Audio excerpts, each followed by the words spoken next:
যে নবীকে আল্লাহ পাঠিয়েছিলেন যে জামানায়, ওই জামানায় যে কাফের ছিল, আপনারা নাম সবাই জানেন, সাদ্দাদ। নাম শোনেননি? এই জঘন্যতম লোকটাকে। তাছাড়া আজ পর্যন্ত কারো জান কবজে আজরাইল কাঁদে নাই। আজ আজরাইলের চোখে পানি আসা অত সহজ না। কি আপনি কি যত যাকে তাকে মনে করছেন? নাম শুনলেই বোঝা যাচ্ছে দয়া মায়া নেই। আজরাইল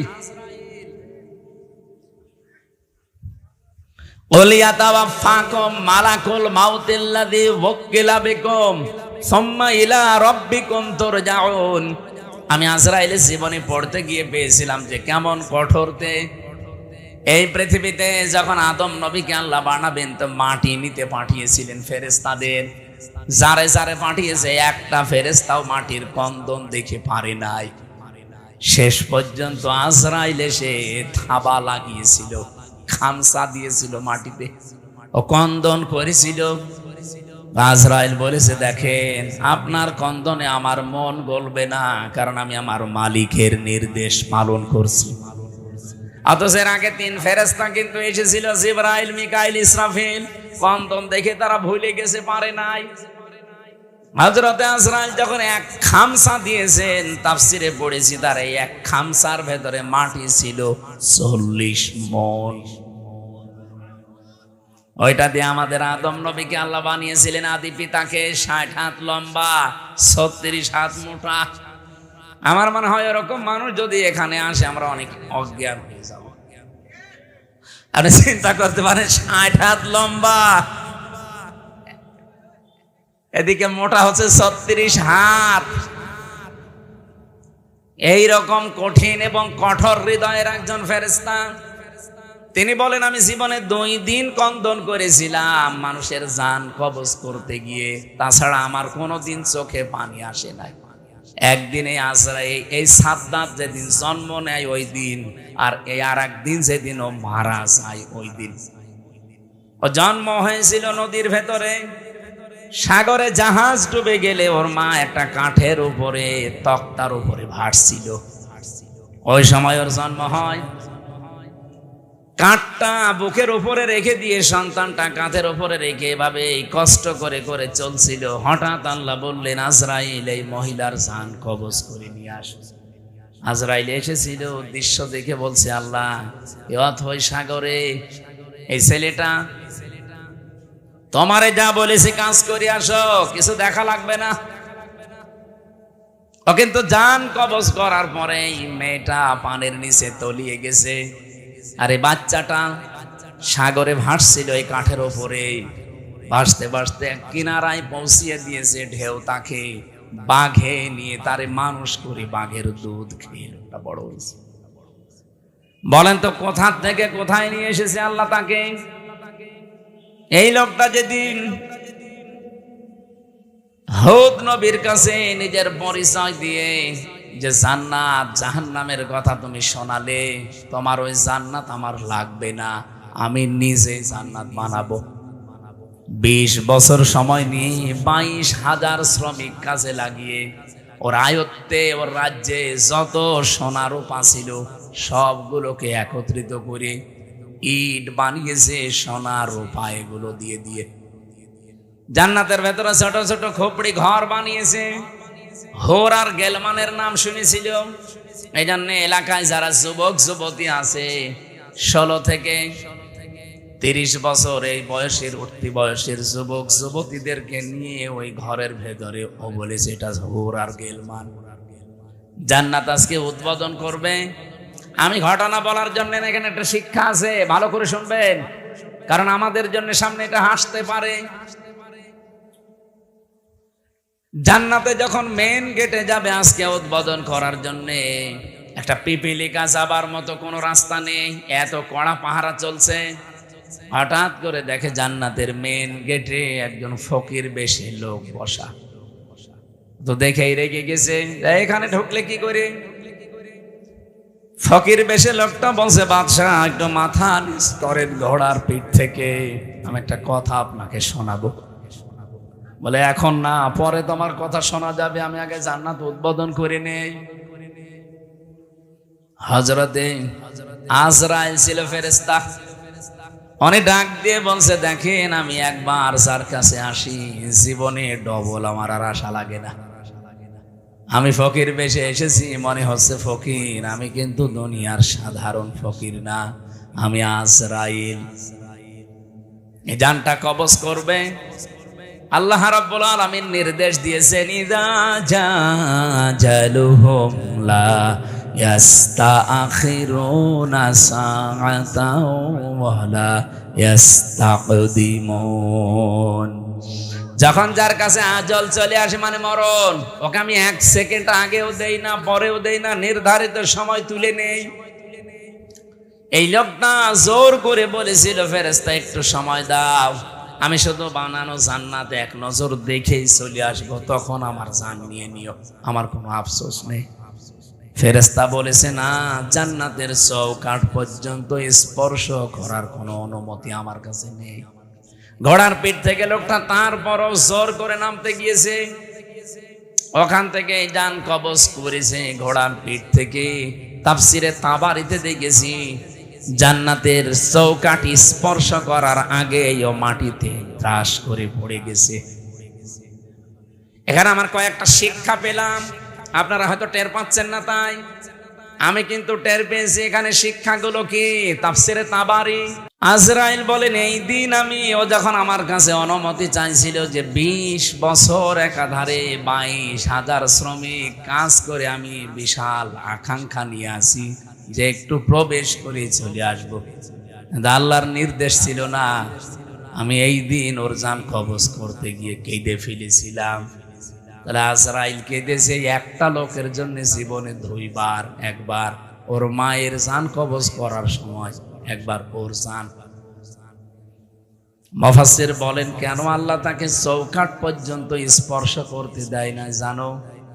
যখন হুদ নবীর কাছ থেকে জান্নাতের বর্ণনাগুলো শুনে শুনে জান্নাত বানাচ্ছিল, নবীকে বলছে, কিভাবে আল্লাহ জান্নাত বানিয়েছে তোমার তো ওই সহিফার ভেতরে আছে, ওই সহিফা থেকে বলো দেখি। আমাদের নবীকে আল্লাহ বড় কিতাব দিয়েছিলেন, অন্যান্য নবীদেরকে আল্লাহ ছোট ছোট কিতাব দিয়েছিলেন, ওইটার নাম কি? সহিফা। ওখানে জান্নাত জাহান্নামের বর্ণনা ছিল, কিছু উপদেশ ছিল। ওখান থেকে বর্ণনা শুনে শুনেছে জান্নাত এইভাবে এইভাবে আল্লাহ বানাবে, ও ঠিক ওই কায়দায় বানিয়েছে। যেহেতু স্বর্ণ রাখবে, রূপা লাগবে, স্বর্ণ এত পাওয়া যাবে কোথায়? যেখানে যা পাওয়া যায় নিয়ে আয়। ওই দেশে একটা বিধবা মেয়ে লোক, মা বাবা নেই, কিছুদিন আগে বিয়ে হয়ে স্বামীটা গেছে মারা। ওর পাইক পিয়াদা যারা আছে, ওরা যে মেয়েটাকে বলছে ওইটা দিয়ে দাও, বাদশার স্বপ্ন পূরণে জান্নাতে কাজে লাগবে। মেয়েটা ওই দিন মাথায় গড়াগড়ি দিয়ে, মাটিতে গড়াগড়ি দিয়ে বলেছিল, এটা নেবেন না, এটা আমার জীবনের শেষ সম্বল, আমার মা বাবা নেই, আমার স্বামীটাও নেই। জোর করে বাদশার এই স্বপ্ন পূরণের জন্য নিয়েছে। ওদিন মেয়েটা মাটিতে গড়াগড়ি দিয়ে এমন কন্দন করে বরদোয়া দিয়েছিল, রব্বুল আলামিন আমার জীবনের শেষ সম্বলটুকু যে কেড়ে নিল, তাকে তুমি তার বানানো জান্নাত উদ্বোধন করা বসবাস করতে দিও না। আমি হাদিসে পড়েছি, ইত্তাকি দাওয়াতাল মাজলুম ফাইন্নাহা লাইসা বাইনাহু ওয়া বাইনাল্লাহি হিজাব। মুসলিম শরীফের হাদিস। নবীজি বারবার উম্মতদেরকে নিষেধ করে গেছেন, উম্মতেরা আর যাই করো, মাজলুমের বরদোয়া থেকে নিজেকে বাঁচিয়ে রাখবা সব সময়, কারণ মাজলুমের বরদোয়ার আল্লাহর ভেতরে কোনো হিসাব থাকে না। এই মেয়েটা যখন মাটিতে গড়াগড়ি দিয়ে কেঁদে কেঁদে বরদোয়া দিচ্ছিল, আমার আল্লাহ ওই দোয়াটা সঙ্গে সঙ্গে কবুল করে নিয়েছে, কারণ কোনো পর্দা নেই। এই লোকটা যেদিন উদ্বোধন করবে, দেখা তো দূরের কথা, চৌকাঠ পর্যন্ত স্পর্শ করতে পারে নাই ওই মেয়েটার বরদোয়ার কারণে। কি বুঝলেন আপনি এখান থেকে? কত জায়গায় কত অত্যাচার জুলুম করেছিল, কিন্তু এই একটা বিধবা, স্বামী হারা, মা বাপ হারা এতিম মেয়ের শেষ সম্বলটুকু কেড়ে নেওয়ার কারণে আল্লাহর আরশ পর্যন্ত ধাক্কা খেয়েছে। আপনি বলতে পারেন না যে 15.5 বছরে কত মানুষের আহাজারি এই জালেমার সাথে লেগেছিল, এমনি আল্লাহ এভাবে ধরেছে, কল্পনার বাইরে ছিল। আগস্টের 5 তারিখের 2টা পর্যন্ত কেউ জানে না যে ও পালাবে।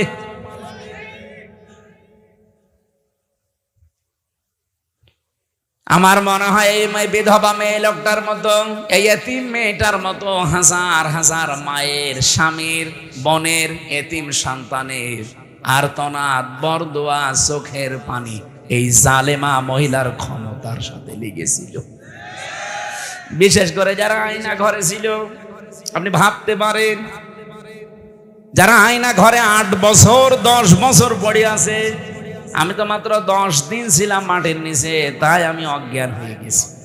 আর যারা 8 বছর 10 বছর 14 বছর পড়ে আছে, দুনিয়া কি সে জানে না, এমনকি নিজের নাম কি তাও ভুলে গেছে। আমার নাম যে ব্যারিস্টার আরমান, সে নিজেও জানে না। আরে ভাই, 10 বছর 12 বছর একটা লোককে যদি কেউ না ডাকে, ওর নাম মনে থাকবে কি করে? ওরে তো কেউ ডাকে না। ও লোকটা জানে না যে এখন দিন না রাত, এটা যে কোন বছর চলছে তা ওর জানা নেই, এটা যে কোন মাস চলছে, কি বার আজকে, কয়টা বাজে, কিচ্ছু জানে না। ও আন্দাজে নামাজ পড়তাম।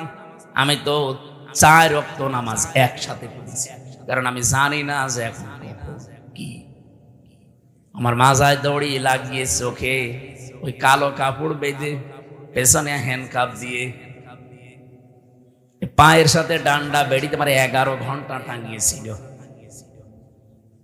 মানে পাটা আমার উপরে ছিল, মাটিতে ছিল না। মাঝে মাঝে ফেলতে গেলেই ওই সিসি ক্যামেরায় দেখে দেখে গরম দিত। আপনি 1 2 5 ঘন্টা না, 11 ঘন্টা। এদিকে দুপুর বেলা নিয়ে গেছে 1:30টার দিকে, রাত 11:30টার সময় নিয়ে আসতেছে। আপনি হিসাব করেন তো কত ঘন্টা হয়।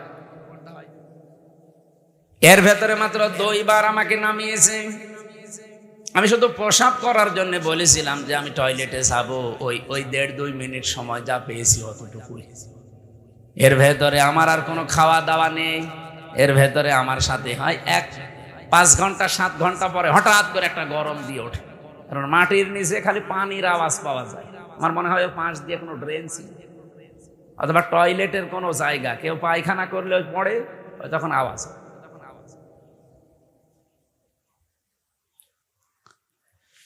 তাও তো আমি মিনিটায় ছিলাম। বিকটা কত কঠিন হতে পারে বলেন।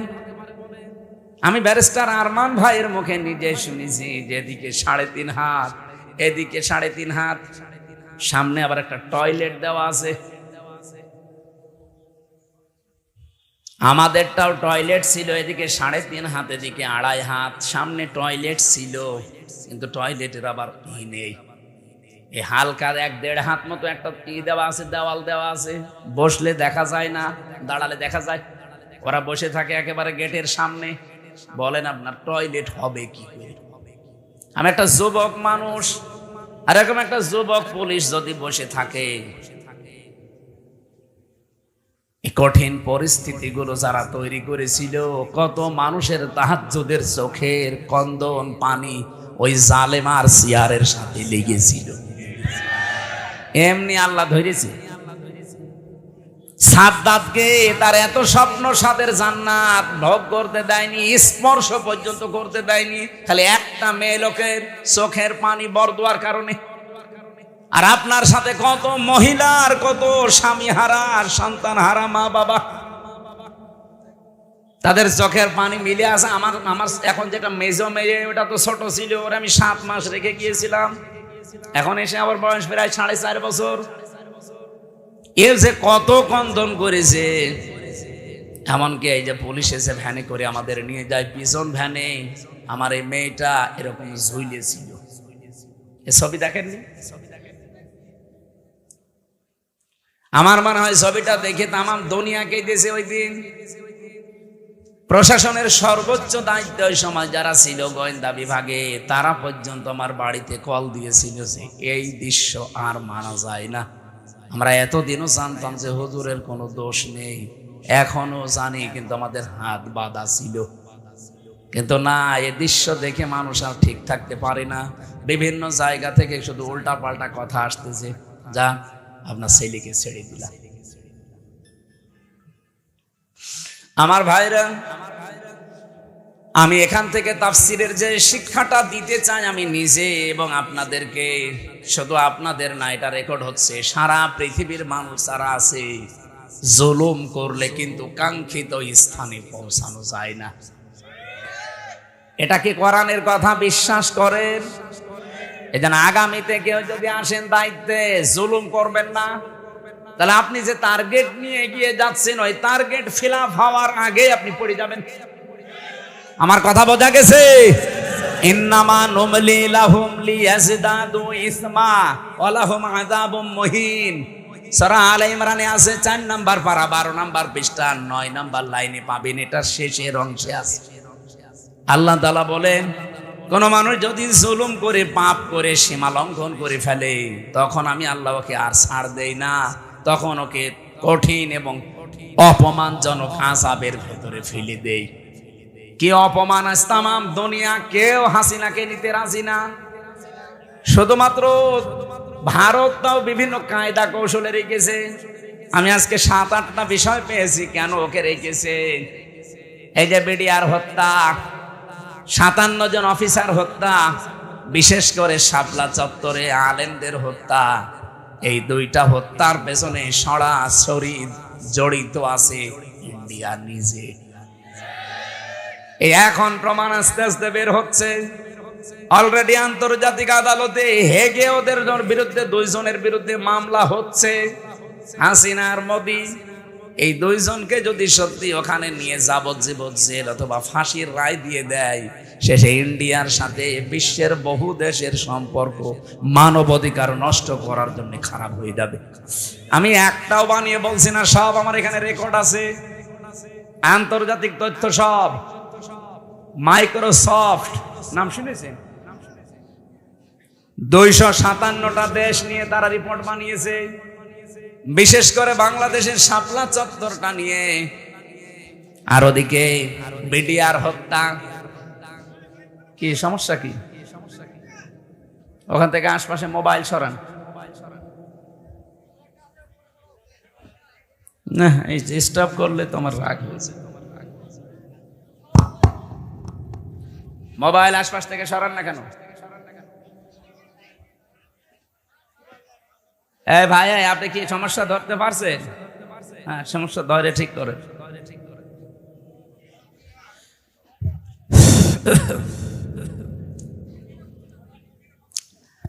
আমার ভাইরা, যে কথা তুলেছিলাম এখান থেকে আমার নিজের কাছে এই কথা মনে হচ্ছে। আমি নিজে যেহেতু রিপোর্টগুলো গতকালকে পেয়েছি, আর আমি বলছি একটা আমার নিজের না, খ্রিস্টানদের বানানো রিপোর্ট। ওরা তো আমার বন্ধু না, মুসলমানদের বন্ধু খ্রিস্টানরা।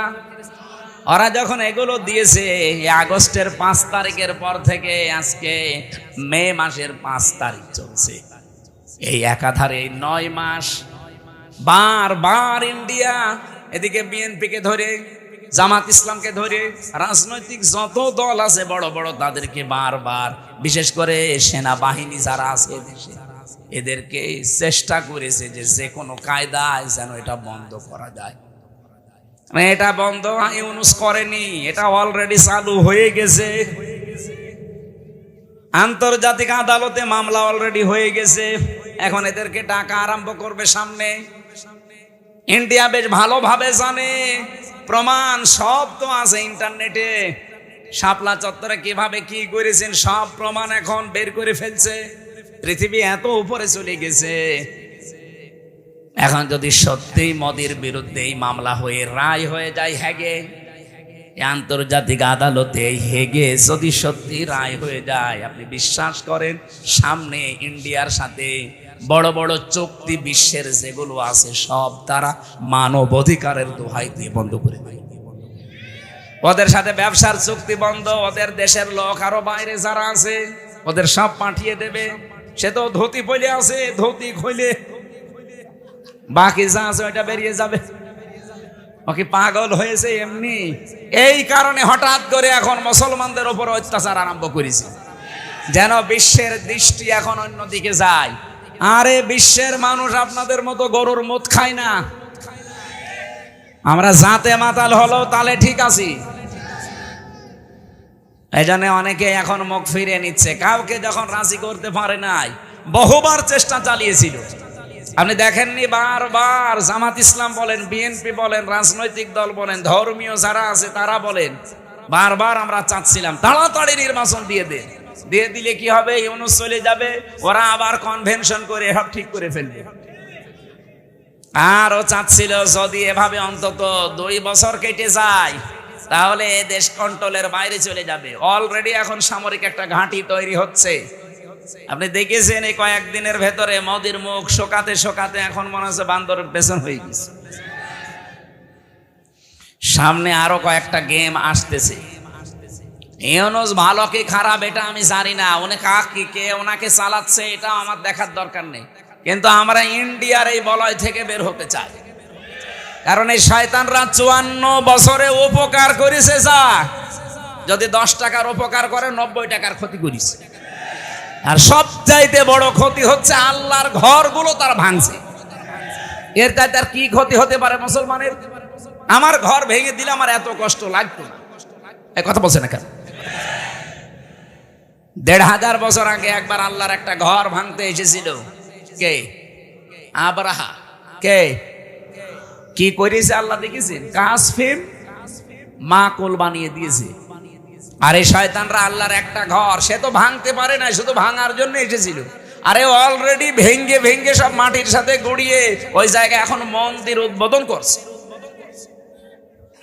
আর মিথ্যা ধোয়া তুলছে, দিনের পর দিন যায় আর ধোয়া তোলে যে এখানে 500 বছর আগে নাকি মন্দির ছিল।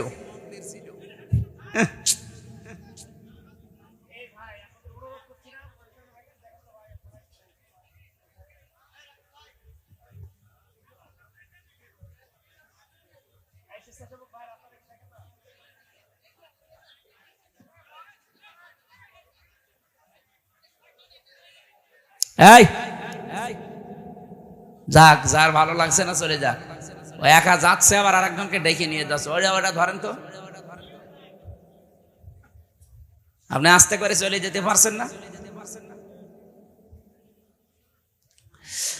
নাটোরবাসী যেহেতু রাজনৈতিক মহল অনেক বড়, ওই মানুষগুলো চিন্তা ভাবনা করবে আমি তো আর রাজনৈতিক ময়দানের বড় নেতা না, আমি একজন কর্মী মাত্র।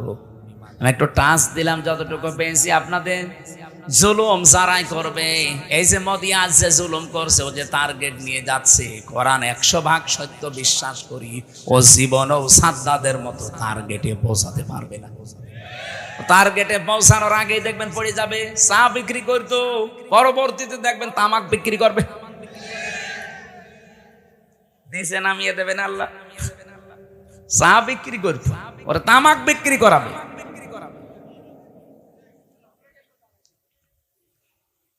অলরেডি দাঙ্গা বাঁধিয়ে দিয়েছে ভারতে।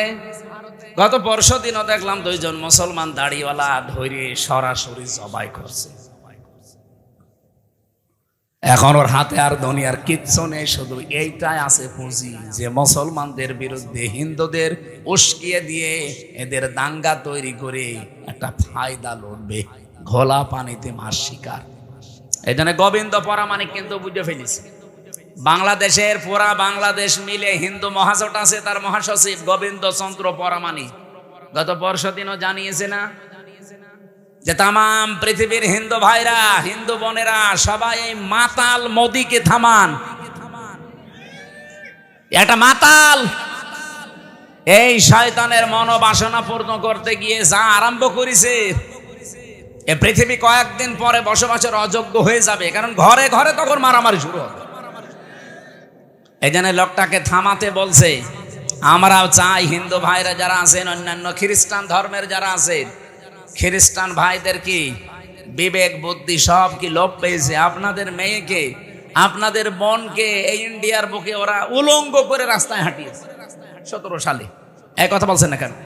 আমাকে বানিয়ে বলছি, আপনাদের মাকে, বোনকে, মেয়েকে যারা উলঙ্গ করে রাস্তায় হাঁটাতে পারে, তাও রাজপথে, আপনাদের কি বিবেকে কুকুরে প্রসব করেছে? বিবেকটা জাগ্রত হচ্ছে না? অন্তত উগ্রপন্থী, সন্ত্রাসী, জঙ্গি এই যারা আছে এদেরকে থামানো দরকার এখনই, নাই তো এ বাতাস বাংলাদেশে আসলো বলি তখন আমরা নিজেরা কামড়া কামড়ি করে মরা লাগবে। ওরা এমনি বারবার এই হাওয়া দিয়েছিল, কিন্তু বাংলাদেশের মানুষ যাই হোক কোনো হাওয়াতে ফলে নাই। ফুটবলকে একবার একজন জিজ্ঞাসা করছে যে এত লাথি খাও কেন? বলছে ভাই আমি মানুষের পামে ফুলি, লোকে আমারে হাওয়া দিয়ে ফোলায়, এই জন্য লাথি দেয়। আমি তো নিজে ফুলতে পারি না। আমি যদি নিজে ফুলতে পারতাম তাহলে আমাকে কেউ হাওয়া দিত না, আর আমাকে লাথি দিতেও পারতো না। মানুষ যেহেতু আমারে পাম দেয়, হাওয়া দেয়, আমি ফুলে উঠি, আবার লাথিও দেয়। তো অন্তত আমরা আর কোনো কারোর পামে হাওয়ায় ফুলতে রাজি না। সে আমেরিকা বলেন, ইন্ডিয়া বলেন, চীন বলেন, রাশিয়া বলেন, কারো হাওয়া পেয়ে ফুলতে পারবে? আমরা ফুলতে চাই আমাদের নিজেদের হাওয়ায়। এই কথা বলেন না কেন? আমার কথার অর্থ বোঝেননি? আমরা ফুলতে চাই কার হাওয়ায়? হঠাৎ করে ৫৪ বছর পরে নারী কমিশন যতগুলো রিপোর্ট দিয়েছে, একটাও কোরআনের সাথে মিলছে? কেন এই মহিলাগুলো আগে ৫৪ বছর ছিল না? ছিল। হঠাৎ এটা করছে কেন? এদের পেছনে রাঘব বোয়াল আছে। কারা আছে এখন টের পাওয়া যাচ্ছে। ১৩ জন মানুষকে, ১০ জন মানুষকে নিয়ে আপনি কমিশন বানালেন। এই ১০ জন মানুষের ভেতরে সেই মহিলাগুলোর চেহারা দেখলাম, সব টিপ পরা।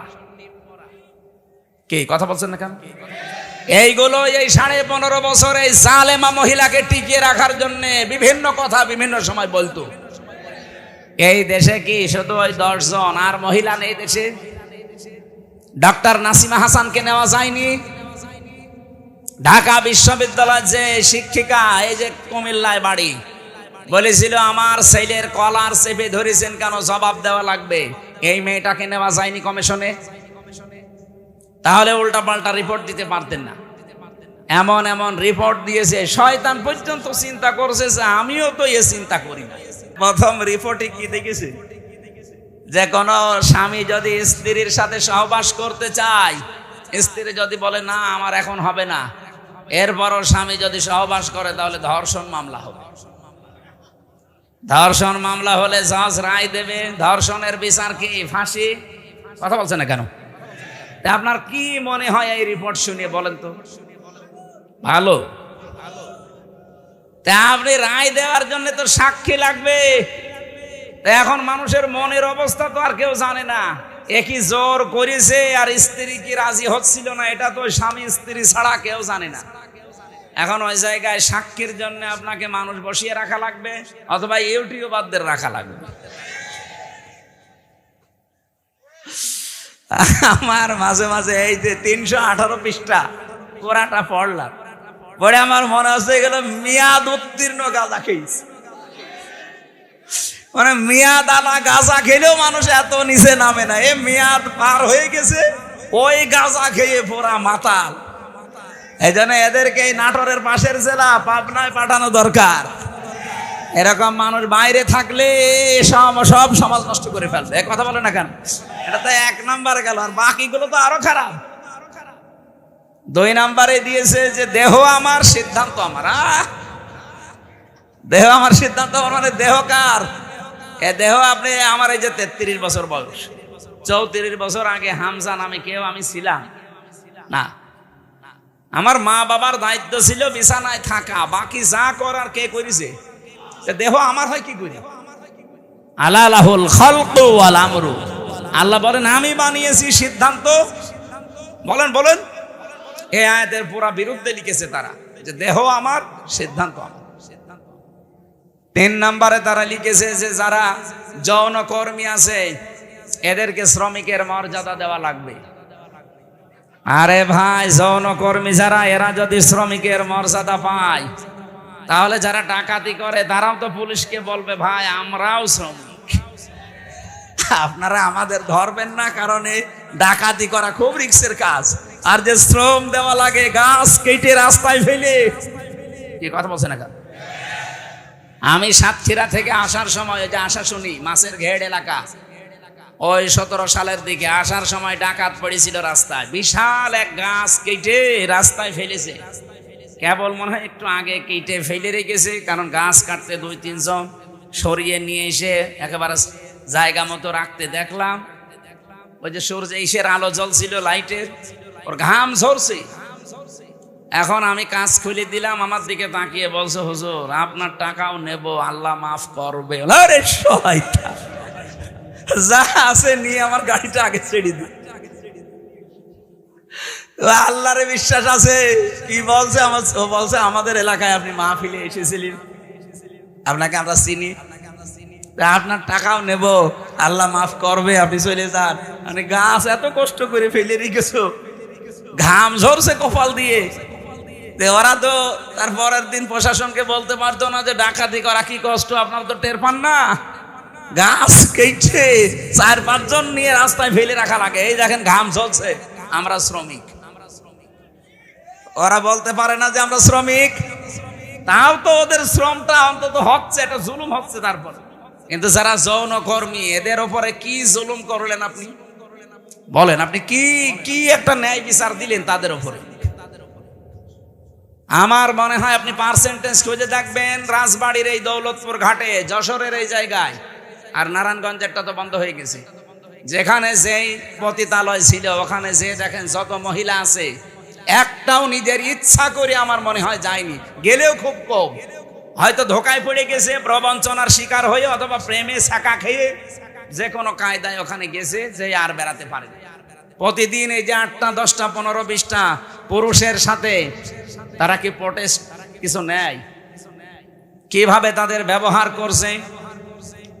আপনি যে বিশ্ব স্বাস্থ্য সংস্থা যে রিপোর্ট দেয়, স্বামী বাদে অন্যের সাথে মিলন যারা করে, এদের এই যে HIV কি বলে, এটা এইডস হওয়ার সম্ভাবনা 100 ভাগের 99 ভাগ। আপনি এই কমিশনের মাধ্যমে রিপোর্ট দিয়ে যৌনকর্মীর উপর আপনি ন্যায় বিচার করেন না, আরো বিচার করেছেন। ওদের সব এইডসের দিকে ছেলে দিয়ে আমার মনে হয় ওরাও 2 দিন পরে দেখেন মিছিল বের করবে যে নারী কমিশন তো মানা দূরের কথা, ওদের ফাঁসি দিয়ে দিন। শয়তানরা আমাদের জীবনের উপর আরো অত্যাচার বাড়িয়ে দিচ্ছে। শুধু HIV, ওদেরকে এই যে 1 লক্ষ মানুষ আজ দেহ ব্যবসা করে সারা বাংলাদেশে, মানে একেবারে যেগুলো সরকারি হিসাবে, এই মানুষগুলোকে আমার মনে হয় আলেমদের পরামর্শ নিয়ে সরকারের যে বাজেটগুলো আছে এখান থেকে টাকা পয়সা দিয়ে এদের পুনর্বাসন করে দিন, হয় একটা কর্মসংস্থান দেন সম্মানজনক, তারা সম্মানজনক জীবন নিয়ে, তারা পরিবার নিয়ে, দরকার হয় যদি সেরকম পরিবেশ পায় বিয়ে শাদী করে জীবন চালাক। যে সমস্ত দেশ আছে যেখানে পতিতালয় চলে না, সেই দেশগুলো দেশে শিখে নেই, চলছে না পৃথিবীতে। আপনাকে কোন কারণে এই পাপের কাজ করা লাগবে? যেখানে জেনা ব্যভিচার ওপেন হয়ে যায়, সেই দেশে আমার আল্লাহর রহমতের দৃষ্টি আল্লাহ তুলে নেয়, গজবের দৃষ্টি নিক্ষেপ করে। বলেন নাউজুবিল্লাহ। এই দেশটাকে গজবে ফেলে দেওয়ার জন্য এরা কাজ করছে, আর এদের পেছনে কিছু রাঘব পোয়াল আছে। এই জন্য আমরা বলতে চাই, এই কমিশন মানা তো দূরের কথা, এই কমিশন যা রিপোর্ট দিয়েছে, রিপোর্ট না, ও কমিশনই মানে আমরা মানি না। ওদেরকে এই মুহূর্তে বাতিল করে হয় পাবনায় দিয়ে দেন অথবা ফাঁসি দিয়ে দেন। হ্যাঁ, আপনারা রাজি নেই? হয় ওদের স্থান পাবনায় দেবেন, নাই ফাঁসি দেবেন। কোরআনের 13টা আয়াতের উপরে হাত দিয়েছে ওরা।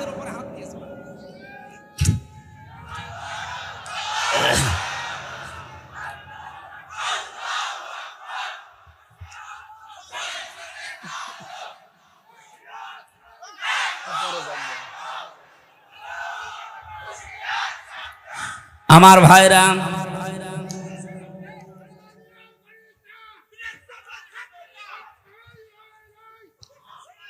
আমার যে কথা বলছিলাম আমি বৃষ্টি নিয়ে, আল্লাহ রাব্বুল আলামিন এই পৃথিবীতে যে বড় বড় 4টা রহমতের ঘোষণা দিয়েছিলেন, তার 1 নম্বরে ছিল বৃষ্টি, 2 নম্বরে ছিল কন্যা সন্তান।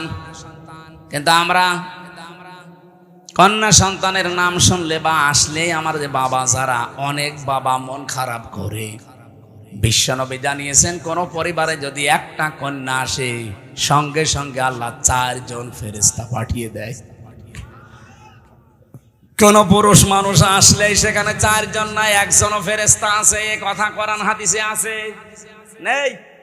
মেয়েরা যারা এসেছেন, সম্মানিতা মা বোনেরা, আপনাদের কাছে বিপদে ফেলার জন্য কমিশনে নারী নামে কিছু হিজড়া, এগুলো নারী বলা যায় না। এগুলো নারী বলবেন কি করে আপনি? ওদের চেহারার দিকে তাকিয়ে দেখেন, নারীর কোনো বৈশিষ্ট্য ভেতরে পাওয়া যাচ্ছে না। এখানে আমরা মনে হয় মাইকে ঘোষণা দিলে যারা পুরুষ মানুষ, যে মহিলা, মহিলা প্যান্ডেলে যান, পুরুষগুলো পুরুষ প্যান্ডেলে যান। আর কিছু মানুষ ওই যে বিড়ি খেয়ে বেড়াচ্ছে, ওদের আপনি কোন প্যান্ডেলে ঢোকাবেন? হ্যাঁ, নারী কমিশনে যে 10 জন মানুষ রিপোর্ট দিয়েছে, 10 জনের চেহারায় দেখলাম একটাও নারীর মতো মনে হচ্ছে না। পুরুষও তো তারা না, তারা তৃতীয় লিঙ্গ হবে। আপনাদের জন্য ওইটা ঠিক আছে, এই দেশের মহিলাদের প্রতিনিধিত্ব করার কোনো ক্ষমতা অধিকার আপনাদের নেই। মেয়েরা আল্লাহর সবচাইতে বড় রহমতের সৃষ্টি। আল্লাহ বলেন, দ্বিতীয় নম্বর, আমি যখন বান্দার উপরে বেশি খুশি হয়ে যাই, বৃষ্টি দেওয়ার পরে ওই এলাকায় মানুষের ঘরে আমি কন্যা সন্তান পাঠাই। এই জন্য যার একটা কন্যা আছে নিজেকে ছোট ভাববেন না। ছেলে হলে মেয়ে হলে এটা সিদ্ধান্ত আল্লাহ। ছেলে হলে আপনার সব কিছু করে দেবে, কে বলেছে আপনাকে? মেয়ে হলে দুনিয়া আখেরাত দুইটাই উজ্জ্বল হয়ে যাবে। দুনিয়া তো আছেই, যদিও আমাদের এই দেশে ইসলাম না থাকার কারণে মেয়েদের অনেক অধিকার নষ্ট হচ্ছে। ইসলাম আসলে অধিকারগুলো পঙ্খানো মেয়েরা ফিরে পাবে। ওরা মেয়েরা মেয়েদের নাম দিয়ে বলেছে এদের অধিকার নেই, সমান অধিকার এদের দেওয়া লাগবে। কিভাবে দেবেন আপনি? আমি পুরুষ মানুষ, হাফ প্যান্ট পরে আমি খেজুর গাছে অন্তত রস পাড়তে পারবো, মেয়েরা পারবে? আমি এখন আমার মনে হয় শুধুমাত্র এই মাজা থেকে হাঁটু পর্যন্ত ঢাকা থাকলে, নাভি থেকে একটা প্যান্ট পরে এখান থেকে কুষ্টিয়ায় চলে যেতে পারবো, কোনো অসুবিধা নেই। একটা মেয়ে লোকে যেতে বলে তো পারে, কুষ্টিয়া না, এখান থেকে এই নাটোরের বাজার পর্যন্ত গেলে চারিদিকে ছেলেবেলি হয়ে যাবে। আর ওদের বলে সমান অধিকার দেওয়া লাগে। অধিকার সমান কিসের? ওদের মর্যাদা আমাদের চাইতে 3 গুণ বেশি। সুবহানাল্লাহ বলতে পারেন নাই? এজন্য মেয়ে যাদের বাড়িতে আসে, হযরত ওমর বলেন, যে বাড়িতে একটা মেয়ে আছে মনে করবেন সেই বাড়িতে আল্লাহর একটা জান্নাত আছে। সুতরাং যারা মেয়ের বাবা আছেন, 1 মেয়ের বাবা আপনার একটা জান্নাত, 2 মেয়ের বাবা আপনার 2টা জান্নাত, 3 মেয়ের বাবা আপনার 3টা জান্নাত। আল্লাহ রাব্বুল আলামিন আমাদেরকে 3টা মেয়ে দিয়েছে। আল্লাহ আমাদেরকে যেন নবীর এই হাদিস অনুযায়ী জান্নাতেও এরকম 1টা 2টা 3টা করে দান করেন, বলেন আমিন। 3 নম্বরে একটু ভালো করে শুনবেন হাদিসটা। আল্লাহর নবী বলেন 3 নম্বরে আল্লাহ যখন বেশি খুশি হয়ে যায় তখন ওর বাড়িতে আল্লাহ মেহমান পাঠায়। তা আমাদের তো সমস্যা, মেহমান আসলে আমাদের মন খারাপ হয়ে যায়। 4 নম্বরে বিশ্বনবী মুহাম্মদ রাসূলুল্লাহ জানিয়েছেন, এই পৃথিবীতে আল্লাহ সব চাইতে যখন একেবারে খুব বেশি বান্দার উপরে খুশি হয় তখন তাকে রোগ দেয়। এই জন্য রোগ শোক হলে আপনার জীবনের অপরাধগুলো আল্লাহ মাফ করেন। জানা অজানা যত অপরাধ করেছিলেন এগুলো আল্লাহ আস্তে আস্তে রোগের কারণে, যদি জ্বর হয় এই জ্বরের কারণে একটা গুনাহ আল্লাহ মাফ করে দেয়। পথে চলতে ফিরতে হোঁচট খেয়েছেন, হোঁচট খেয়ে হঠাৎ করে নখ ভেঙে গেছে, রক্ত বের হচ্ছে, মনে করবেন আমার একটা গুনাহ আল্লাহ মাফ করে দিয়েছে। এই জন্য রোগ শোক হলে আল্লাহর কাছে শিকায়েত করা না, অভিযোগ করা না, আরো শুকরিয়া করা দরকার। যদিও দুনিয়ায় কষ্ট হচ্ছে, এই কষ্টের মাধ্যমে আমার জীবনের পরবর্তী যে জীবন আমার আখিরাতের শুরু হচ্ছে, এটা শান্তি, স্বস্তি এবং কল্যাণময় আল্লাহ করার চেষ্টায় আছে। সুবহানাল্লাহ। নবীজি বলেন 4টা রহমত তো মানুষ খারাপ ভাবে অসন্তুষ্ট হয়, পছন্দ করে না, কিন্তু 4টা গজব আছে দুনিয়ায়। এই 4টা গজব পেলে মানুষ খুব খুশি হয়। 1 নম্বরে যৌতুক। এটা কি? এটা গজব। এইটা পেলে আমরা খুশি না বেজার? সে হুজুর বলেন আর খেজুর বলেন, সবাই যৌতুকের জন্য খুশি। অথচ যৌতুকের টাকা খাওয়া আর পায়খানা খাওয়া এটা সমান না? না, সমানও না। কারণ পায়খানা খেলে একটা গুনাহ হয়, আর যৌতুকের টাকা নিলে ডবল গুনাহ হয়। একদিকে তো কবিরা গুনাহ, আর একটা জুলুমের গুনাহ। মেয়ের বাপের খুশি ছাড়া, তার মন থেকে খুশি হওয়া ছাড়া তার বাড়িতে ছেলের বাড়ির লোকজন যে একটা পান খাওয়াও জায়েজ নেই। কি কথা বলছেন? আমি কি বানালাম এটা? হাদিস। নবীজি বলেন, যতদিন আমার যতগুলো বিবাহ করেছি, যত মেয়েকে বিয়ে দিয়েছি, আমার একটা মেয়েকে কোনোদিন যৌতুকের টাকা দিয়ে, সম্পদ দিয়ে বিয়ে দেওয়া লাগে নাই। প্রতিটি বিয়েতে আমি আমার মেয়েদের এবং আমার বিয়েতে আমি অলিমা করেছি। কি করেছি? বলেন তো অলিমা কি ছেলের বাড়ি হয় না মেয়ের বাড়ি? বলেন বলেন, মেয়ের বাড়ি বলল কে? মেয়ের বাড়ি অলিমা হবে কেন? মেয়ের বাড়ি হয় বরযাত্রী মানুষ যায়, অথচ বরযাত্রী ইসলামে নেই। নাটোরবাসী আজকে থেকে সিদ্ধান্ত নিয়ে বাড়ি যাবেন, জীবনে আর কোনোদিন কারো বরযাত্রী যাব না। আজকের ওয়াজ শুনতে এসে ভুল করেছে, জীবনে খাওয়া দাওয়া বন্ধ হয়ে গেল। আরে ভাই, ইসলামে যেটা নেই ওটা আপনি করে আনন্দ পাবেন, ওটা ডবল গুনাহ হবে। কারণ এমনি জায়েজ নেই, তারপর আপনি আনন্দে আনন্দে গিয়েছেন। হ্যাঁ, যদি কেউ দাওয়াত দিতে আসেন বলবেন যে অলিমা করেন, আমি আপনার বাড়ির দরকার 5 দিন যেয়ে খাবো। এই জন্য যৌতুক আজকে থেকে বন্ধ। যৌতুক মনে করেন শুধু টাকা নিয়ে, ফ্রিজ নিয়ে, টেলিভিশন নিয়ে, মোটরসাইকেল নিয়ে না। মেয়ের বাবার বাড়ি থেকে যদি তার অনুমতি ছাড়া, তার খুশি ছাড়া যদি একটা পানও কেউ খায়, ওইটাও যৌতুক। ছেলে খাক, ছেলের বাবা খাক, আপনি ছেলের আত্মীয় স্বজন যে খাবেন কি করে? আশা করছে এটা আজকে থেকে বন্ধ করে দেন। এটা হিন্দুদের কালচার, আমরা মুসলমানরা এটা মানতে পারি না। 2 নম্বরে এটা একটু সমস্যা আছে, এটা বলবো। নবীজি বলেন সবচাইতে বেশি আমার আল্লাহ খুশি হয় ওই 4টা কাজ করলে: বৃষ্টি হলে, কন্যা সন্তান হলে, মেহমান আসলে, আর রোগ ব্যাধি হলে। আর সবচাইতে বেশি আমার আল্লাহ নারাজ হয় কিন্তু আমার বান্দা বান্দিরা খুশি হয়। 1 নম্বরে যৌতুক, 2 নম্বরে গীবত। এই গীবত করলে মানুষ খুব খুশি হয়, অথচ আমার আল্লাহর আরশ পর্যন্ত কম্পন ধরে। জীবনে যদি আপনার নেকির কাজ কমও থাকে ভাইরা, আমি আহ্বান জানাচ্ছি, আপনার নামাজ, রোজা, হজ, যাকাত, দান, সাদকা, জীবনের আমল আখলাক কম হয়েছে, আল্লাহ মাফ করে দেবে। কিন্তু গীবত যদি আপনি কারো করে থাকেন, ওটা আবার শোধ দেওয়া লাগবে। যেই দোষ যার ভেতরে নেই, ওইটা যদি তার উপরে আপনি চাপিয়ে দিয়ে ওটা বলতেই থাকেন, তাকে কালার করার জন্য চেষ্টা করেন, এটা তখন আর গীবতও থাকে না, তখন তোহমত হয়ে যায়। আর এটা বাংলাদেশে সবচাইতে বেশি চলছে। এই কথা বলছেন এখানে কত মানুষ এখনো বিভিন্ন জায়গায় বসে আছে, দেখে তারা গীবত চালাচ্ছে। গীবত করলে মানুষ খুশি হয় কিন্তু আমার আল্লাহ বেজার হয়ে যায়। 3 নম্বরে সবচাইতে বেশি খুশি হয় মানুষ মিথ্যা বললে, কিন্তু আমার আল্লাহ নারাজ হয়। 4 নম্বরে আল্লাহ পাক সবচাইতে বেশি নারাজ হয় সুদ খেলে, কিন্তু মানুষ খুশি সুদ পেয়ে। এখানে আমার বিশ্বাস অনেক মানুষ এখানে বসে আছে যারা টাকা ছেড়ে রাখে। 1000 টাকা দিলে বছর মাসে মাসে 100 টাকা বেশি দেয়। এলাকায় নেই এটা? এই সুদের সাথে যারা জড়িত আছেন, টাকা ছেড়ে রাখেন, টাকা আসে, আপনি লিখে নিতে পারেন আপনি মায়ের সাথে এখনো জেনা করছেন। এই কাজে যারা আছেন এই মুহূর্তে তাওবা করে ছেড়ে দেওয়া লাগবে। যারা যারা রাজি আছেন তারা হাত তোলেন তো, অসুবিধা নেই, তোলেন। যারা ছেড়ে রেখেছেন তোলেন। আপনি বুঝে ফেলেছেন, চালাক আছে নাটোরে মানুষ, কাঁচা গোল্লা খাওয়া মানুষ তো খুব চালাক আছে। হাত তুলে আবার নামিয়ে ফেলিস না। আমি জানি এখানে বহু মানুষ এরকম আছে, যেই মানুষগুলো টাকা ছেড়ে রেখে এসেছে, মাহফিল শেষ করে ওই টাকা সকালে যেয়ে তুলবে। সুদের টাকা তুললে সবচাইতে নারাজ হয় বেশি কে? আর সবচাইতে বেশি খুশি হয় সে নিজে।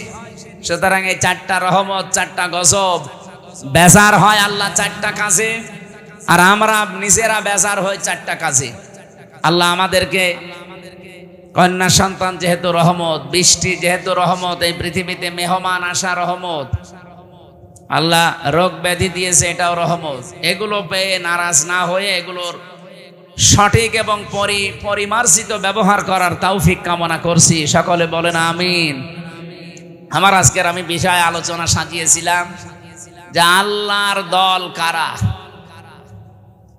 আল্লাহর দলের বৈশিষ্ট্য। এই পৃথিবীতে এখন দল কত আছে আপনি হিসাব করতে গেলে কলম খাতা নষ্ট হয়ে যাবে।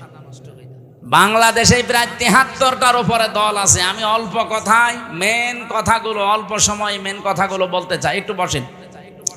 জবান খুলে সূরা মায়েদার এই 54 নম্বর আয়াত মেন কথাগুলো বলবো ইনশাআল্লাহ।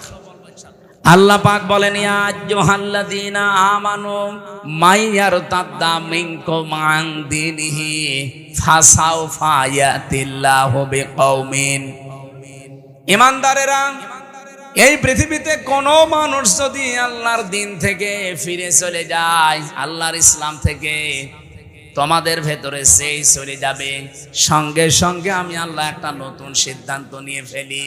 ফাসাউফা ইয়াতিল্লাহু বিকওমিন, এমন একটা দল, এমন একটা জাতি, এমন একটা গোষ্ঠী তৈরি করে দেই, ইউহিব্বুহুম ওয়া ইউহিব্বুনাহু, যারা আমি আল্লাহকে ভালোবাসে, আমি আল্লাহ নিজেও তাদেরকে ভালোবাসি। বলেন সুবহানাল্লাহ। অনাটোরবাসী, যেহেতু এই দেশে এখন প্রায় ৭৩টার উপরে শুধু দল চলছে, ৪৯টা আছে রাজনৈতিক নিবন্ধিত দল, বাকি আছে নিবন্ধনের বাইরে।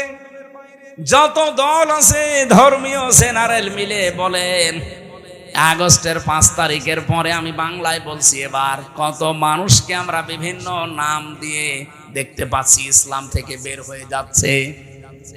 কথা বোঝেন? কেউ বিভিন্ন মানুষের উপরে দোষ চাপিয়ে বলছে আমি এর ভেতরে নেই, চলে গেলাম। প্রকারান্তে আপনি ইসলাম থেকেই বের হয়ে যাচ্ছেন। ইসলামের একটা বিধান যদি কারো ভালো না লাগে, তার মানে আপনি তো আর আমাকে ভালো লাগে না তাই জন্যই চলে যান না। আপনার ইসলামের বিধান ভালো লাগে না, তার মানে আপনাকে ভালো লাগছে না কার? বলেন বলেন। আপনি প্রকারান্তে আল্লাহকে যেন বলছেন যে না, এ বিধান দেওয়া ঠিক হয়নি। হামজা তো বাবার কথা জীবনেও বলতে পারে না, ও বলবে আমার আল্লাহর কথা। আল্লাহর কথায় যেমন নামাজ পড়ো আছে, আল্লাহর কথায় যেমন যাকাত দাও আছে, আল্লাহর কথায় ঠিক এইটা আছে যে আমার এই কোরআনকে প্রতিষ্ঠা করো। তা আমি নামাজের ওয়াজ করলে আপনার খুব ভালো হুজুর মনে হয়, রোজার ওয়াজ করলে আপনার কাছে ভালো ওয়াজ মনে হয়, কিন্তু যখনই বলে এই নামাজ রোজার শিক্ষা যেটা, এটা কায়েম করা লাগবে, নামাজের শিক্ষা ২৭টা, রোজার শিক্ষা ৪টা, এইগুলো যদি আমি এখন বাংলায় কায়েমের কথা বলি এই সমাজে, যেটা কায়েম করা দরকার কোরআন দিয়ে, তখনই আপনার কাছে রাজনীতি মনে হয়। আপনি কি আমার চাইতে কোরআন বেশি বোঝেন? আপনি কি শামীম ওসমানের মতো হয়ে গেছেন? বলছে আমি কি ইসলাম বুঝি না? আমাদেরকে ইসলাম বোঝাতে আসবেন না। প্রতিদিন নাকি উনি ৭২ রাকাত নামাজ পড়ে। এটা যে ডাহা মিথ্যা কথা। এখানে যদি আলেম থাকে জিজ্ঞাসা করেন, দেখেন তো সর্বোচ্চ তাহাজ্জুদের নামাজ ৮ রাকাত থেকে ১২ রাকাত। কি কথা বলছেন? এখানে ৮ রাকাতের উপরে তাহাজ্জুদের নামাজ আপনি কোথায় পেলেন? খুব বেশি হলেও নয় ১২ রাকাতের উপরে তাহাজ্জুদের নামাজ নেই। নবীজি হয় ৮ রাকাত পড়তেন, নাই ১২ রাকাত পড়তেন। এরপরে এই বেতের পড়ে উনি পড়াটা কমপ্লিট করে দিতেন। আর উনি নাকি ৭২ রাকাত নামাজ পড়ে তাহাজ্জুদ। ওরা ডাহা মিথ্যা কথা। ওরা ২টা ৩টায় মাল খেয়ে ঘুমায়, ও তাহাজ্জুদ ফজরের নামাজ তো পড়ে না। আপনি তো ইসলাম থেকে বের হয়ে গেছেন প্রকারান্তে হামজার উপরে দোষ চাপিয়ে, যে ওদের দোষ আছে ২৪-এর দোষ, ৭১-এর দোষ, ৪৭-এর দোষ। এই কথা না বোঝার ভান করে থাকবেন না। আগস্টের ৫ তারিখের পরে বহু মানুষকে আমরা দেখলাম আল্লাহর দিন থেকে প্রকারান্তে ইসলাম থেকে বের হয়ে চলে যাচ্ছে। ওরা আমাদের ভয় দেখাতে চায় যে আমরা চলে গেলে তোমরা নিরুপায় হয়ে যাবে। আরে ভাই, ইসলাম তো আর আমার না, আর আমি ইসলামের মালিকও না, ইসলামও আমার না, ইসলামের মালিকও আমি না, আমার মালিকও আল্লাহ, ইসলামের মালিকও আল্লাহ। আমি শুধু খাদেম। কথা বলুন। আমি খেদমত করছি, আমার একটা পাওনা বাকি আছে। এই যে সভাপতি সাহেবকে যদি উনি বলে এই জমিনটা আমার, আপনারা কাজ করেন, সারাদিন করেন, বিকাল ৫টায় আপনাদের বেতন দিয়ে দেব। এখন বলেন তো জমিনের মালিক কি আমি? মালিক উনি না, আমরা কি কামলা খাদেম, কাজ করে খাই। এই জমিনও আমার না, জমিনে যেটা আমরা বপন করছি, এই বীজ বা ধান লাগাচ্ছি, চারা, এগুলোর মালিকও আমরা না, সবের মালিক উনি। আমরা শুধু টাকা পাওয়ার আশায় আছি, বিকাল ৫টায় বেতন দিয়ে দেবে, ওইটা নিয়ে আমার সংসার চলবে। নাটোরবাসী, এই বাংলাদেশের এই জমিনটা আমার আল্লাহর, এ কোরআনও আল্লাহর। জমিনে আল্লাহর কোরআন, আল্লাহর ওনার জমিনে ওনার আইন, ওনার কোরআন প্রতিষ্ঠা করবে। এই দেশে যারা আল্লাহর খাদেম, গোলাম, বান্দা, তারা আল্লাহর বান্দা দাবি করে যারা আল্লাহর কোরআনের আইন বাদ দিয়ে মানুষের তৈরি করা আইন কায়েম করতে চায়, আল্লাহর কসম এই মানুষগুলো বেতন পাওয়া দূরের কথা, ওদের খবর আছে। বিকাল 5টা পর্যন্ত আমাকে এই জমিনে টিকে থাকা লাগবে। বিকাল 5টা মানে জীবনের শেষ দিন। এক কথা বলছেন এখন, বিকাল 5টা মানে জীবনের শেষ দিন, কারণ আমার একটা বেতন পাওয়ার সময় আসবে। আমার যখন চোখ বন্ধ হয়ে যাবে, ওয়াবুদ রাব্বাকা হাত্তা ইয়াতিয়াকাল ইয়াকিন, আল্লাহ বলেন ওই পর্যন্ত ইবাদত করতে থাকো, আমার দিনের সাথে লেগে থাকো যতদিন ইয়াকিন না আসে। ইয়াকিন মানে না, ইয়াকিন মানে মৃত্যু। ইয়াকিন মানে বিশ্বাস, সেটা আলাদা ইয়াকিন। আর এখানে ইয়াকিন মানে মৃত্যু। মরণ যতদিন না হবে ততদিন পর্যন্ত দিন কায়েমের জন্য আপনাকে টিকে থাকা লাগবে। কারণ আমরা এখনো আমাদের বেতন পাইনি। পেয়েছি? বলেন বলেন, আমাদের চূড়ান্ত বেতনের নাম কি? 500 টাকা, 1000 টাকা, কি জান্নাত। ওইটা যতদিন আমি না পাবো ততদিন পর্যন্ত আমার চেষ্টা অব্যাহত থাকবে। এখন যদি আপনি আমাকে বাধা দিতে আসেন, এই জমিনে ধান লাগিয়েছিলাম কিন্তু বিকাল 5টা বাজার আগে আপনি তুলে ফেলছেন, আপনি যত বড়ই মস্তান হন, আমরা যারা 8-10 জন মিলে ধান লাগিয়েছি, যদি আপনার সাথে নাও পারি তাও বাধা দেব। কারণ আমি তো এখনো বেতন পাইনি। আপনি ধান তুলে ফেললে ওনারা বেতন দেবে, উনি এসে আমাদের আরো গরম দেবে। ওই সারাদিন নষ্ট করলে, ধান তুলে ফেলেছে কিছুই বলনি, বেতন দেওয়া দূরের কথা, আরো 500 টাকা করে দিয়ে যাও। যে জমিন আল্লাহর, কোরআন আল্লাহর, আমরা তো খাদেম, কামলা, 5 জন মনীষ, লেবার যাই বলেন, আমরা চেষ্টা করে যাচ্ছি। আমাদের চেষ্টা হচ্ছে জমিনে এটা প্রতিষ্ঠা করা। হ্যাঁ, পদ্ধতি আমাদের ভুল হতে পারে। কেউ কেউ গণতন্ত্রের পদ্ধতি নিয়েছে, আপনার পদ্ধতি ভুল হতে পারে, কিন্তু আমার মন তো ঠিক আছে যে আমি জমিনে আল্লাহর দ্বীন কায়েম করব। হ্যাঁ, কথা বলেন না কেন? হ্যাঁ বলেন। আফগানিস্তান তারা একটা পদ্ধতি নিয়েছে, তারা এক পদ্ধতি নিয়ে তারা অলরেডি কায়েম করে ফেলেছে। তুরস্ক একটা পদ্ধতি নিয়েছে। আপনি মোরসির দিকে তাকান, সে একটা পদ্ধতি নিয়েছিল, যে যেখানে ইসলাম কায়েমের জন্য চেষ্টা চালাচ্ছে। পদ্ধতি ভুল হতে পারে কিন্তু তার কর্ম তো ঠিক আছে। তার মনের আকাঙ্ক্ষা, আশা, তামান্না এই যে আল্লাহর জমিনে আমি জীবনের শেষ দিন পর্যন্ত অন্তত দেখতে চাই যেটা কায়েম হয়েছে। আমার রাস্তা ভুল হলে কি আমি একটু ঘুরে ফিরে আসতে পারবো না জায়গায়? এখন যদি একে ভাইকে বলি যে আমি নাটোরে যাব, উনি একটা রাস্তা দেখিয়েছে। মোসাম ভাইকে বললাম নাটোরে যাব, উনি আমারে দেখিয়েছে সেই বড়াই গ্রাম গুরুদাসপুর ঘুরে। হ্যাঁ, আমি নাটোরে যেতে পারবো ঠিক, এদিকে গেলে হয়তো 1 ঘন্টা লাগবে, এদিকে 1.5 ঘন্টা লাগবে, কিন্তু রাস্তা তো ঠিকই আছে, জায়গা মতো আমি যেতে পারবো। একটু সময় বেশি লাগবে, কম লাগবে। বাংলাদেশ সহ বিশ্বে যারা ইসলাম কায়েমের জন্য চেষ্টা চালাচ্ছে, সবার মনের অবস্থা ঠিক আছে, কিন্তু রাস্তাটা একটু ভিন্ন হওয়ার কারণে অনেক মানুষ ফতোয়া দেয় উল্টাপাল্টা। ওরা গণতন্ত্র করে, জীবনও কায়েম করতে পারবে না। আরে দিনের মালিকই তো আমি না, আমি কায়েম করার কে?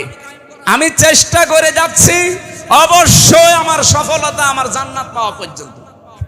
কিন্তু এর ভেতরে যদি কেউ মাস্তানি করতে আসেন, ধান বানানো, লাগানো, ধান বীজ তুলে ফেলবেন, আর আমি বেতন পাওয়ার আগে আপনাকে ছেড়ে দেবো, জীবনও না, দরকার আপনার সাথে মারামারি হবে। কথা বলেন, কথা বলেন, আপনার সাথে হাতাহাতি হবে, মারামারি হবে। যদি মেরে ফেলা লাগে মেরেও ফেলবো, কারণ আমার টার্গেট বেতন। বেতন বলেন, ওই বেতনের নাম বিকাল 5টায় যেটা আল্লাহ দেবে, ওইটা এখনো হয়নি। আর আপনি তার আগেই দিন থেকে বিভিন্ন সোতানাতা বের হয়ে চলে যাচ্ছেন। কি করবেন? আল্লাহর কিছুই হবে না। যাদেরকে আপনি ভয় দেখাতে চান তাদেরও কিচ্ছু হবে না, কারণ এই জমিনের আশা তারা অলরেডি কুলিন্না সলাতি ওয়া নুসুকি এ বলার পরে ছেড়ে দিয়েছে। যারা এই কথা বলে যে কুলিন্না সলাতি ওয়া নুসুকি, তারা জীবনের আশা ছেড়ে দিয়েই বলে। আপনার মতো মুনাফিকি করার জন্য, লোক দেখানোর জন্য বলে না। যারা এগুলো বলতো এতদিন, তারা কিন্তু অলরেডি আল্লাহর দিন থেকে বিভিন্ন সোতানাতা বের করে, বিভিন্ন কথা ধোয়া তুলে তারা চলে যাচ্ছে। আল্লাহ এই জন্য বলেছেন, যদি কেউ দিন থেকে চলে যায়, ফাসাউফা ইয়াতিল্লাহ, অতি শীঘ্রই। যারা আরবি জানে, সাউফা শব্দটা আল্লাহ কেন ব্যবহার করেন? সিন সাফা কদ লাম এরকম 13টা শব্দ আছে। কোন সেন্টেন্সের আগে যদি আসে বাংলা অর্থ দাঁড়ায় খুব তাড়াতাড়ি। আল্লাহ বলেন যদি কেউ দিন থেকে মুখ ফিরিয়ে চলে যায় আমি শুধু দেখবো, দেখার পরে অতি তাড়াতাড়ি ইয়াতিল্লাহু বিকাউমিন একটা দল তৈরি করে দেব। ইউহিব্বুহুম ওয়া ইউহিব্বুনাহু, তারা কি আমি আল্লাহকে ভালোবাসবে, আমি আল্লাহও তাদেরকে ভালোবাসবো। তাদের গুণাগুণ কি হবে? এই যে আল্লাহর দলের বৈশিষ্ট্যগুলো বলতে আল্লাহ এই কথাগুলো দিয়েছেন। রব্বুল আলামিন বলেন তাদের গুণাগুণ হবে প্রথমত 3টা, আজিল্লাতিনা আলাল মুমিনিন আইজ্জাতিনা আলাল কাফিরিন। তারা নিজেদের প্রতি মুমিনের প্রতি হবে রহমদিল, কিন্তু কাফেরদের প্রতি হবে তারা কঠোর বজ্রমুঠো। বাংলাদেশে আজ দেখান একটা দল কিন্তু অলরেডি আল্লাহ তৈরি করে দিয়েছে যারা নিজেদের প্রতি এত রহমদিল, নিজের আপন ভাইয়ের সাথেও তাদের এত ভালোবাসা নেই। আমি আমার নিজেরটাই বলছি ভাই, আল্লাহর কসম আপনাদের এই যে মোজাম্মেল ভাইয়ের বাড়ি নাটোরে, আমার বাড়ি কুষ্টিয়া, ওনার সাথে আমার আত্মীয়তা নেই, রক্তের সম্পর্কও নেই। ওনার আমি শুধুমাত্র ভালোবাসি একামতে দিনের কারণে।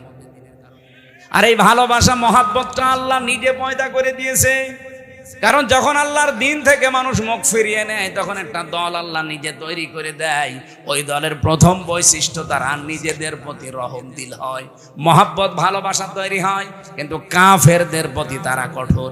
আপনি একটা আল্লাহর বিরুদ্ধে অবস্থান নিয়ে দেখেন, নাটোর কুষ্টিয়া পাবনা থাকবে না। একামতে দিনের কর্মী যারা কুষ্টিয়াও যা চট্টগ্রামও তাই, সব একবারে রাস্তায় নেমে আসবে।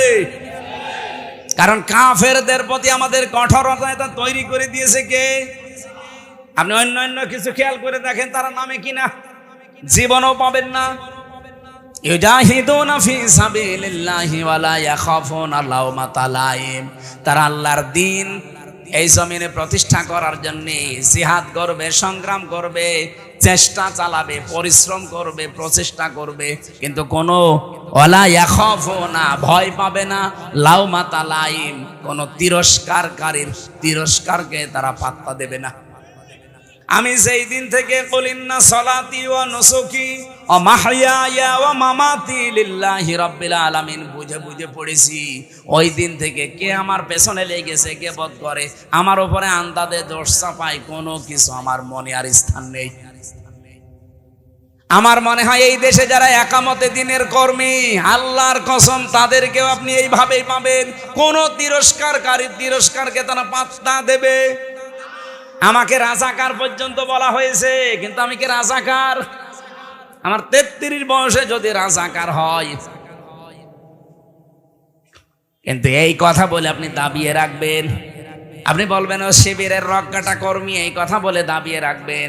ও জামাত ইসলাম করে, ও চরমনার মুরিদ, এই কথা বলে দাবিয়ে রাখতে পারবেন না। কারণ কোন তিরস্কারকারীর তিরস্কারকে আমি থোড়াই কি আর পাত্তাই দেই না। এই গুণটা তৈরি করে দিয়েছে কে? আল্লাহ বলেন যালিকা ফাদলুল্লাহ, এটা আল্লাহর অনুগ্রহ, যাকে তাকে আল্লাহ দেয় না। ইউতিহি মাইয়াশা, যাকে আল্লাহ ইচ্ছা করে তাকে দেয়। সুতরাং এই বাংলাদেশে আল্লাহর দলের বৈশিষ্ট্য 3টা পেলাম। তারা নিজেদের প্রতি রহমদিল হবে, কাফেরদের কোনো বিধান যদি দেখে, কাফেরদের কোনো কাজ কারবার দেখলে তারা বজ্রকণ্ঠ হয়ে যাবে।